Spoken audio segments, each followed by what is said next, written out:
이번에 살펴볼 경기는 텍산스와 스틸러스의 경기입니다. 이 경기 28대 21 스틸러스가 승리를 가져갔는데요. 사실 이 경기 시작 전부터 관심을 모았던 부분은 왓 삼형제가 한 경기에서 뛴다는 것이었습니다. 뭐 맏형 JJ 와트가 이제 휴스턴 소속이고 네.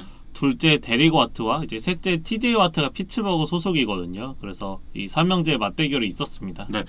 지난 시즌까지만 해도 이제 데릭 와 선수가 차저스 소속이었기 때문에 스틸러스와 차저스의 경기를 이 큰형인 JJ 와 선수가 보면서 뭐 SNS에 글도 쓰고 이랬던 것을 기억이 나는데 삼형제가 이제 한 경기에 뛴 건 처음이었습니다. 그리고 이 경기의 주인공은 막내 TJ 왓이었어요.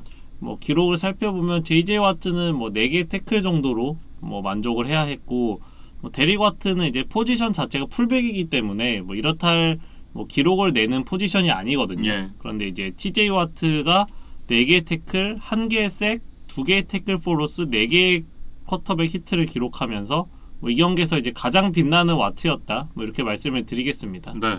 일단 피츠버그부터 얘기를 해보면 제임스 코너 선수가 일단 공격을 이끌었다 이렇게 좀 봐야 될 것 같은데요. 코너가 109 러싱 야드에 1개의 터치다운으로 뭐 이 경기에서 가장 빛났는데 네.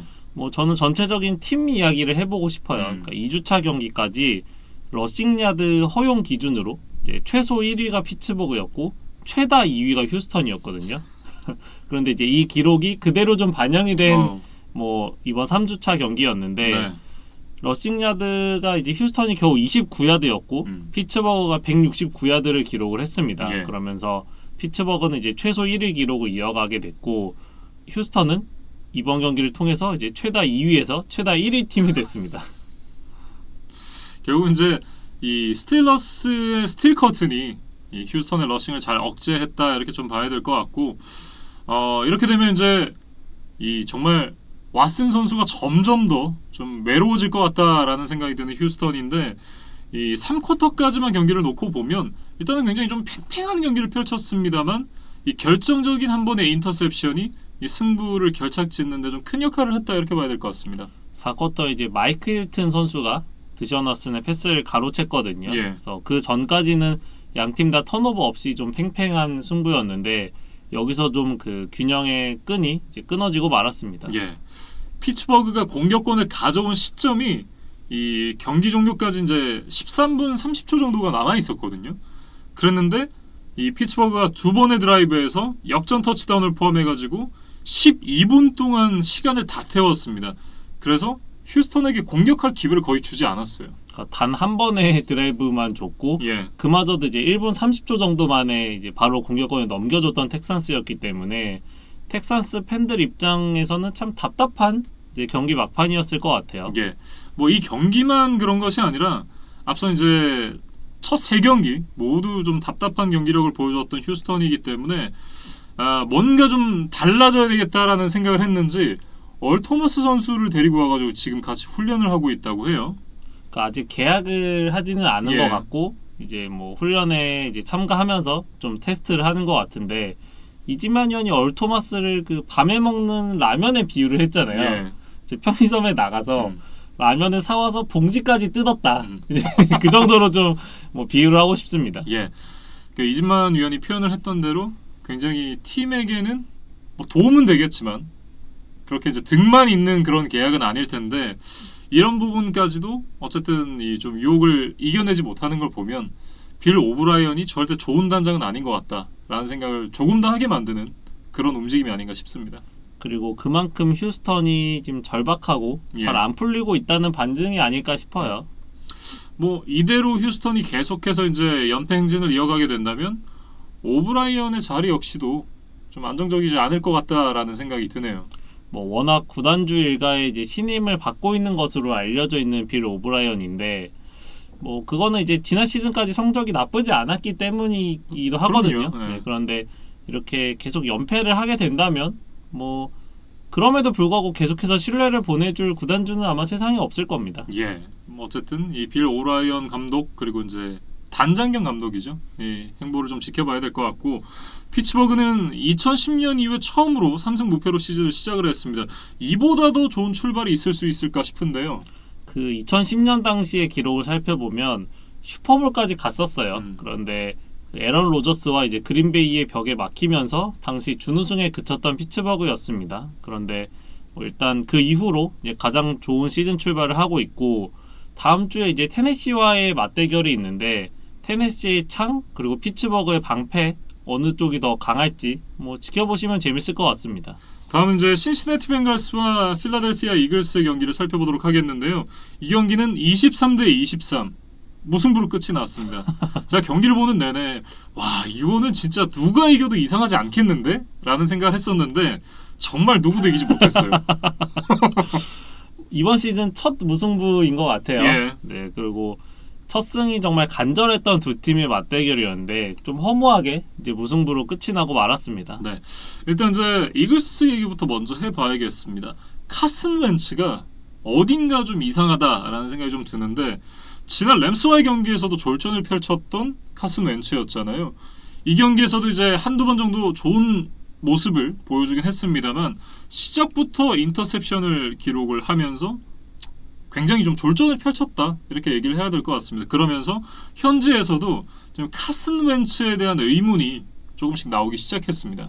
뭐 이 경기 기록만 살펴봐도 인터셉션이 2개나 있었고 예, 또 완전히 오픈 상황에서 이제 오버스로우를 하는 장면들도 있었어요. 그래서 좀 이전에 MVP 후보로서의 웬츠의 모습은 좀 아닌 것 같고 네, 물론 이번 경기에서도 많은 리시버들이 빠졌습니다. 뭐 제일런 레이거, 알션 제프리가 애초에 결장을 했고 예, 그다음에 경기 중에는 또 댈러스 고더트 그리고 드션 잭슨까지 뭐 경기를 다 마치지 못했거든요. 그러니까 사실상의 이 리시버 중에서는 디션 잭슨을 제외하면 나머지는 다 경험이 거의 없는 선수들이었고 예, 댈러스 고더트 선수까지 발목 부상으로 빠지게 되면서 그러니까 경험 있는 리시빙 옵션들은 다 빠졌다.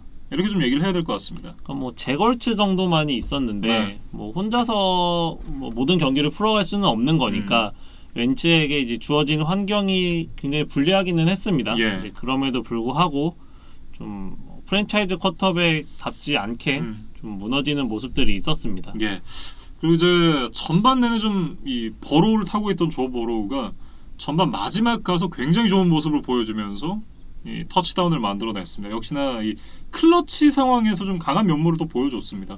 그런데 저는 좀 지적하고 싶은 게 네, 그 버로우의 멋진 터치다운 이후에 이제 키커가 킥오프를 이제 아웃 오브 바운즈로 만들고 말았거든요. 예. 근데 사실 이 킥오프가 사이드라인 밖으로 나가게 되면 이제 그 리시빙 팀이 자기 진영 40야드에서 공격을 시작하게 되는 굉장히 유리한 상황이거든요. 예. 그러면서 그게 또 웬츠의 제역전 터치다운으로 연결이 됐으니까 좀 신시내티 팀원들이 안 도와준다. 좀 이런 생각이 계속해서 듭니다. 예, 좀 소년 가장 이런 이미지가 계속해서 생기고 있는 조 버로우인데 어쨌든 이 모습은 한 시즌 내내 갈 것 같다라는 생각이 좀 들어요. 특히 이번 경기에서는 오라인이 뭐 뻥뻥 뚫리면서 네, 버로우가 8개의 색 그리고 무려 18개의 쿼터백 히트를 당하는 예. 굉장히 순환을 겪었거든요.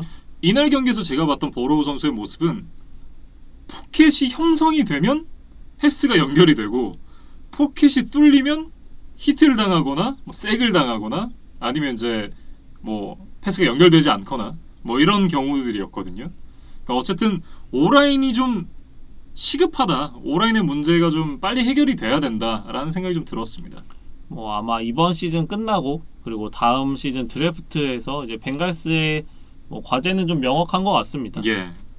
그리고 이제 이어졌던 후반전에서 조보로 선수가 좋은 모습을 보여주면서 드디어 첫 승을 하나라고 생각을 했었는데 카슨 웬츠가 후반전 막판 갑자기 동점 터치다운을 만들었어요. 직접 달려서.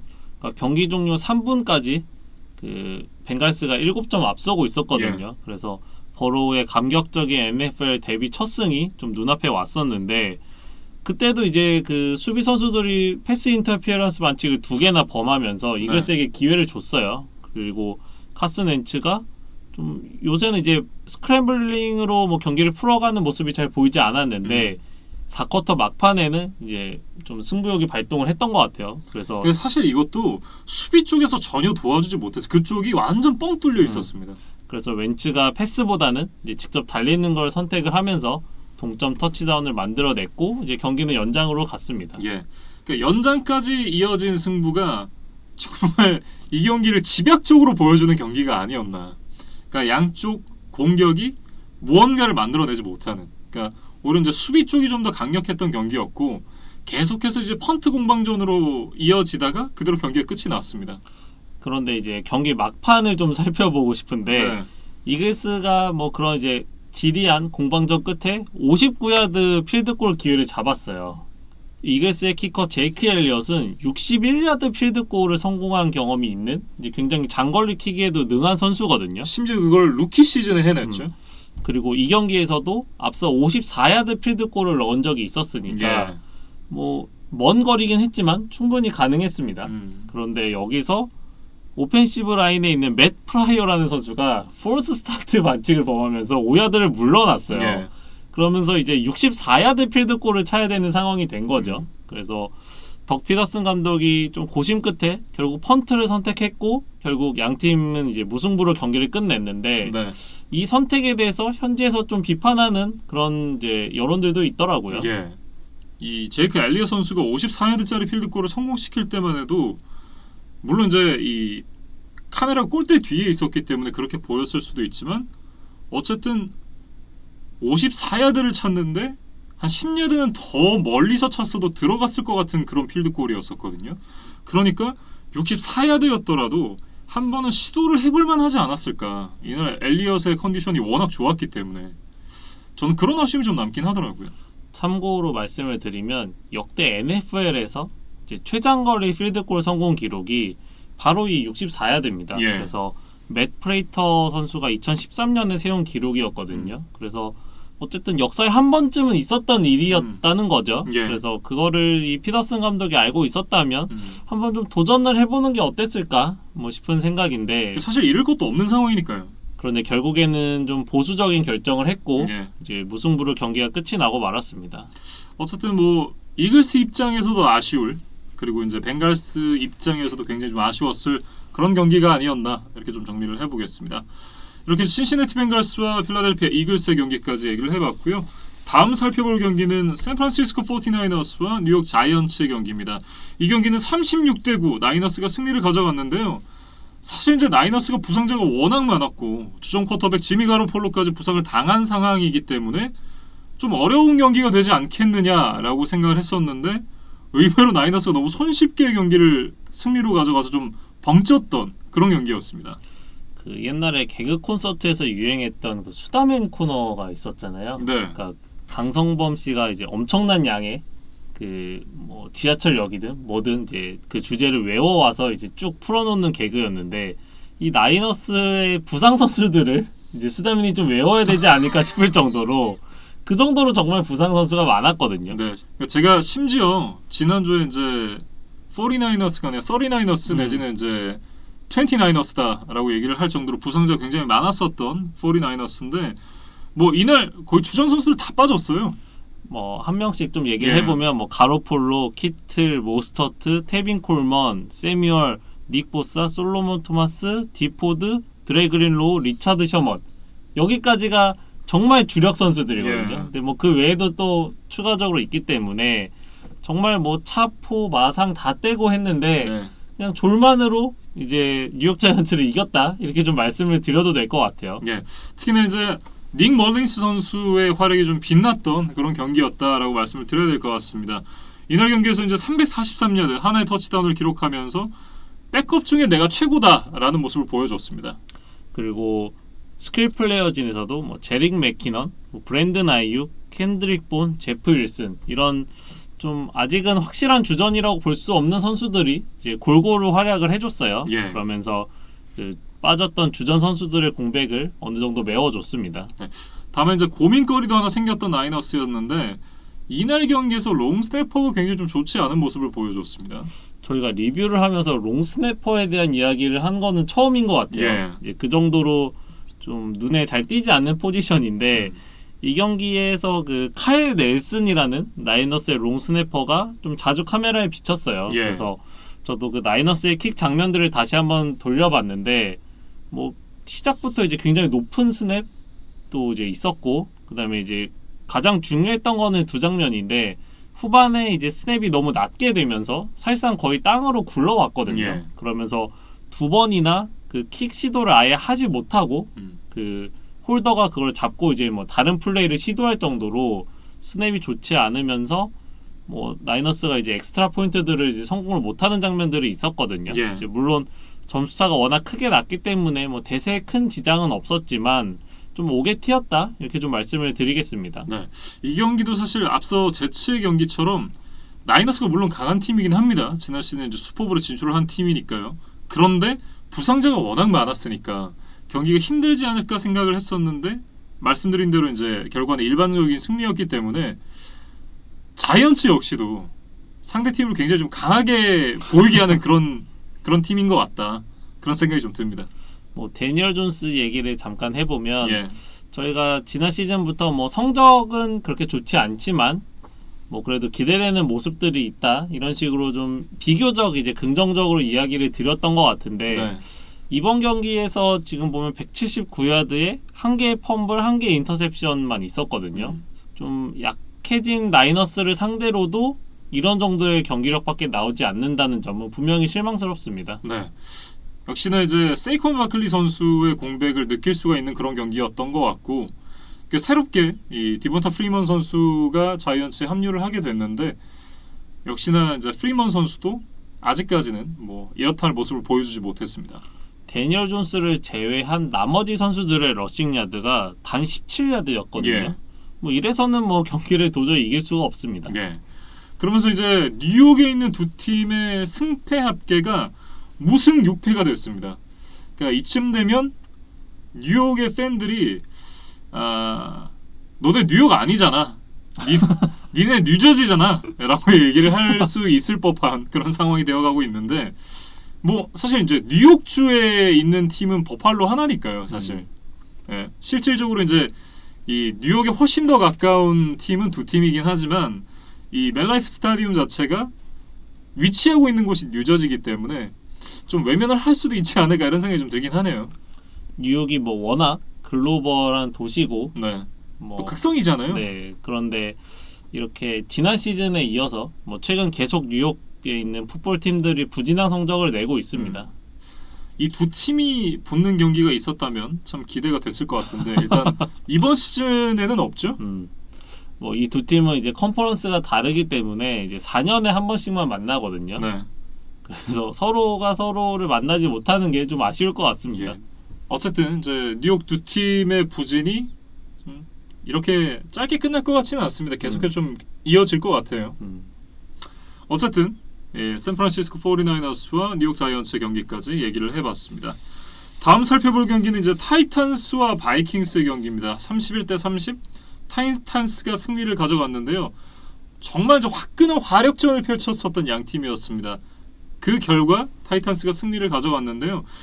사실 지난주 경기에서 바이킹스가 워낙 부진한 모습을 보였었기 때문에 타이탄스가 좀 손쉽게 승리를 가져가지 않겠느냐라고 예상을 했었는데 뚜껑을 열고 보니까 정말 박빙의 매치업이었습니다. 뭐 패한 바이킹스 얘기를 먼저 좀 해보면 예. 그 3주차 경기 만에 좀 바이킹스 팬들이 바라던 공격력으로 좀 돌아온 것 같아요. 예. 일단 델빈 쿡이 181 러싱 야드를 기록했는데 이게 개인 커리어 하이였고 그 다음에 이제 스테판 딕스의 대체자로 뭐 드래프트된 저스틴 제퍼슨이 드디어 이제 본색을 드러냈거든요. 저스틴 제퍼슨 역시 7개 캐치 무려 이제 175 리시빙 야드를 기록을 하면서 좋은 모습을 보여줬습니다. 그러니까 이날 보여줬던 모습 자체가 정말 바이킹스의 이상적인 공격이라고 말씀을 드릴 수가 있을 것 같은데 결국 델빈 쿡이 많이 뛰어줘야 돼요. 델빈 쿡이 연장 계약 이후에 첫 두 경기에서 좀 부진한 모습을 보였던 게 이제 바이킹스에게는 아쉬웠는데 이번 경기도 이제 패하기는 했지만 델빈 쿡이 좀 살아났다는 점은 좀 위안거리가 될 것 같습니다. 예. 하지만 이제 결정적인 상황, 이 한 점 차로 뒤지고 있는 상황에서의 공격은 역시나 좀 아쉬웠던 바이킹스였습니다. 타임아웃이 없기는 했어요. 예. 그래서 뭐 쉽지 않은 이제 파이널 드라이브였는데 그래도 이제 기회는 있었거든요. 특히 상대가 러핑 더 패서 반칙을 해주면서 이제 40야드 지점에서 공격을 시작을 했는데 패스 실패 그리고 센터의 스냅 미스 그리고 다시 한번 패스 실패 인터셉션 이렇게 뭐 1야드도 이제 추가적으로 전진을 하지 못하면서 그대로 뭐 패하고 말았습니다. 저는 이제 커즌스 다운 마무리였다라고 좀 얘기를 하고 싶고요. 어쨌든 이제 이 경기에서는 미네소타가 자신들의 공격을 어떻게 가져가야 되는지 그런 컨셉을 확실하게 좀 확인할 수 있었던 경기였다. 이렇게 좀 말씀을 드리고 싶습니다. 이번에 이제 테네시 타이탄스로 넘어가 보도록 하겠습니다. 지난주에 이 AJ 브라운 선수가 나오지 못하면서 조너 스미스 선수가 굉장히 좋은 모습을 보여줬었잖아요. 이번 주에는 또 다른 선수가 좋은 모습을 보여줬습니다. 칼리프 레이몬드라는 선수가 나타나서 3번의 캐치에 무려 118 리시빙 야드를 해줬거든요. 예. 그래서 저는 그 한국 프로농구의 강을중 감독님의 명언이 좀 생각이 났어요. 어떤 명언인가요? 영웅이 승리를 만드는 게 아니고 승리했을 때 영웅이 나타나는 거야. 무슨 얘기죠 이게? 그러니까 기존의 스타 플레이어가 승리를 만들어주는 게 아니라 네. 팀이 이겼을 때 그 경기에서 잘해준 선수가 영웅이다. 뭐 이런 얘기인 것 같은데 예. 근데 이제 이게 발음이 좀 승리가 아니라 성리가 되면서 이분이 이제 별명이 성리학자시거든요. 근데 이제 좀 풋볼과는 상관없지만 예. 이제 그 강을준 감독님의 좀 명언이 생각이 났고 1주 차에는 코리 데이비스, 이제 2주 차에는 조너 스미스, 그다음에 3주 차에는 이 칼리프 레이몬드가 뭐 테네시의 영웅이 됐습니다. 성리를 하면서 새로운 영웅이 나타난 타이탄스가 되겠는데요. 데릭 헨리 선수도 이제 119의 러싱 야드와 함께 2개의 터치다운을 만들어냈습니다. 역시나 조금씩 시즌이 흘러갈수록 본 모습을 드러내고 있는 이 데릭 헨리 선수입니다. 데릭 헨리는 원래 경기 내에서도 초반보다는 후반이 좋고 네. 전체 시즌을 봐도 초반보다는 후반이 좋은 선수거든요. 그렇죠. 그런데 앞선 2경기에서 뭐 러싱 야드는 많이 쌓았지만 좀 효율성이 떨어지는 모습이었는데 이번 경기에서는 러싱 시도당 4.6야드를 기록하면서 이제 슬슬 본색을 드러내기 시작했습니다. 예. 그리고 이제 이 선수에 대한 얘기를 안 할 수가 없습니다. 고태식이 돌아왔구나. 네. 고스코스키 선수가 3개도 아니고 4개도 아니고 5개도 아니고 무려 6개 필드골을 성공시키면서 자신이 건재함을 알렸습니다. 50야드 이상의 필드골이 무려 3개였고 예. 그 다음에 마지막 역전 결승 필드골은 무려 55야드짜리였거든요. 그래서 굉장히 어려운 상황이었는데 이것들을 다 임무를 완수해내면서 뭐 이번 경기의 2번째 영웅이다 이렇게 말씀을 드리겠습니다. 그런 얘기가 있거든요. 폼은 일시적이지만 클래스는 영원하다. 이런 얘기가 있는데 정말 클래스를 보여줬던 경기가 아니었나 이렇게 좀 정리를 해봐야 될 것 같습니다. 테네시가 지난 시즌 이제 키커 문제 때문에 굉장히 골머리를 앓았던 팀이고 예. 이번 시즌에도 이제 고스코스키가 1주 차에 무려 4번의 킥미스를 하면서 굉장히 좌절스러운 데뷔전을 치렀었거든요. 예. 그런데 이제 2경기 만에 이제 완벽하게 스텝업을 했다. 뭐 이렇게 좀 말씀을 드리겠습니다. 그러면서 이제 테네시가 3승 무패 굉장히 좋은 출발을 하고 있습니다. 이 3승 무패 역시도 테네시가 이제 2008년 이후 처음 만들어내는 성적이라고 해요. 그래서 테네시의 2008년 시즌을 저도 좀 찾아봤는데 굉장히 재미있는 걸 발견을 했습니다. 예.